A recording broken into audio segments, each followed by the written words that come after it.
Hi everybody, this is the third video in this short series on schizophrenia and psychosis. In the last video we talked about non-bizarre delusions, and in this video I'm going to talk about bizarre delusions. So when people have bizarre delusions, these are beliefs that we know are not possible. And you could ask, who is the holder of reality? Remember that this is all culturally located. So if somebody has a religious belief in God or a belief, excuse me, in spirits or other culturally accepted beliefs, those do not count as delusions. Those are culturally accepted beliefs that we may not have evidence for, but that doesn't mean that it's mental illness. Okay? So I just wanted to be clear on that. So I'm going to skip delusions of reference for now, talk about thought insertion. Thought insertion is literally what it sounds like. It is the experience of having people insert thoughts into one's own mind. Thought extraction is the opposite, the sense that people are, that somebody is extracting, mining one's mind for their thoughts. And thought broadcasting is the idea that my thoughts are being broadcast typically through some kind of electronics or media, or sometimes the wiring in the house. I've gone on calls for the county for assessment calls where people have ripped the wiring out of their house because of concerns that those wires were somehow invading their mind or extracting thoughts from their mind.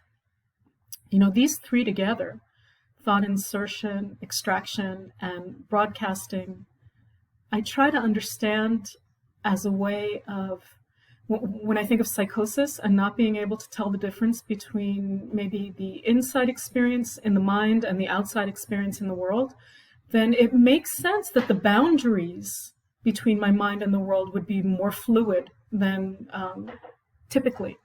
So I would be more vulnerable and have more of an experience. Sometimes thoughts come in and go out and they're not all mine, and what came from the outside and what came from the inside. So, it kind of makes sense to me. And I think it would be very disturbing. And yeah. Capgras syndrome is more common than you would think. It is when people believe that the people, typically their family or partner, are not who they say they are. They're fake replicas of their real people. So what I have seen twice, I've seen it twice, in people with schizophrenia was this idea that when their parents came to visit, that those weren't their parents. Those were imposters, pretending to be their parents. It was really hard for the parents. You can only imagine. Something interesting about Capgras syndrome is that if you have the person call on the phone, then there's no problem. They recognize the voice, and then they don't feel like the person is an imposter. It would be interesting to know what happens with video. I don't know what happens if the person sees their loved ones over video, if they also feel like they're imposters. It's also very upsetting for the person with the delusion, by the way. They feel like their loved ones have been somehow taken away. So it's upsetting on all sides. Jerusalem syndrome is an interesting one. It's of course not common in the United States. It is somewhat common in Israel. About 100 people per year wind up in the hospital with Jerusalem syndrome, and it happens when tourists come to Israel and have some kind of a profound religious experience where they, and I'm not talking about religion, spiritual, where one believes in God.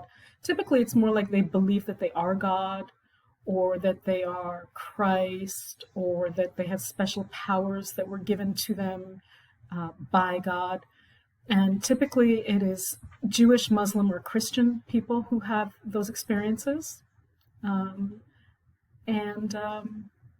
Yeah, I mean, believing in religion is not delusional because it's culturally accepted. Believing that one is God is different and very, very unlikely. So that's why it would be a bizarre delusion. So let's talk about the negative symptoms of schizophrenia. So what we have been talking about up until now is actually the positive symptoms of schizophrenia. What's important to keep in mind is that positive and negative don't mean good and bad. Think of them mathematically. Positive is more, negative is less. So the negative symptoms of schizophrenia are those things that the person finds hard to do or lacks. So we see blunt or flat affect or speech. Sometimes you might see somebody with schizophrenia talking and their speech sounds kind of like this, like there's no, I'm not good at it, and I don't mean, this is not a mockery, I'm just trying to give an example. There's no up and down, there's no inflection in their voice. It can sound depressed, but that's not what it is here. And sometimes people think that that's a symptom of the medications, a side effect of medications. It's not. It's actually a symptom of the disorder. People with schizophrenia have severe difficulty with motivation. So if you ever work in a facility, maybe a home for people, my chair is going to make a lot of noise as I move out of the light there. The sun was in my eyes. When people, if you work in a home or a hospital ward with people with schizophrenia, you may find that it's very difficult to get them out of bed or to move on to something. And that is part of the disease. That is part of schizophrenia. The same with hygiene, difficulty maintaining hygiene, and that has something to do with motivation. And the next one, which is apathy. Apathy means not really caring, not having, and that doesn't mean not caring for other people. That means being apathetic to the world, not really caring about the world, not being involved in it, not being engaged in the world. Anhedonia is the inability to experience pleasure from things that the person, that somebody in their position would typically find pleasurable. Poverty of speech and thought. Often what we'll find is that the person doesn't speak much, and when they do, we hear a lot of the same thing over and over, maybe the same 3 delusions repeated over and over without a whole lot of other input. And again, all of these are related. If you're not interested or engaged in the world around you, and you're more withdrawn and involved in your own mind, of course that's going to be the content of your speech and your thought, right? But it's going to be very limited. Incongruent affect, and by the way, affect means expression of emotion. So we see either blunt or flat affect, which means really no expression. And sometimes we see incongruent affect, which means that the person might, for example, giggle when seeing something scary or when talking about something really sad. And it's incongruent. It's not. It doesn't go with the experience that's happening at the moment. The positive symptoms of schizophrenia are all of the symptoms of psychosis. So one way to think about that, remember I said think of them as more and less as opposed to good or bad. So if you think of it, positive symptoms are those that are excess. In excess, kind of, this isn't a great, I'm just giving you a way to remember it. It's not great. But think of people maybe with hallucinations as hearing and seeing more that's more than what is actually there. Or delusions are beliefs or stories that are more than what is actually there. I don't know. Think of it that way. The overt symptoms of psychosis are the positive symptoms of schizophrenia.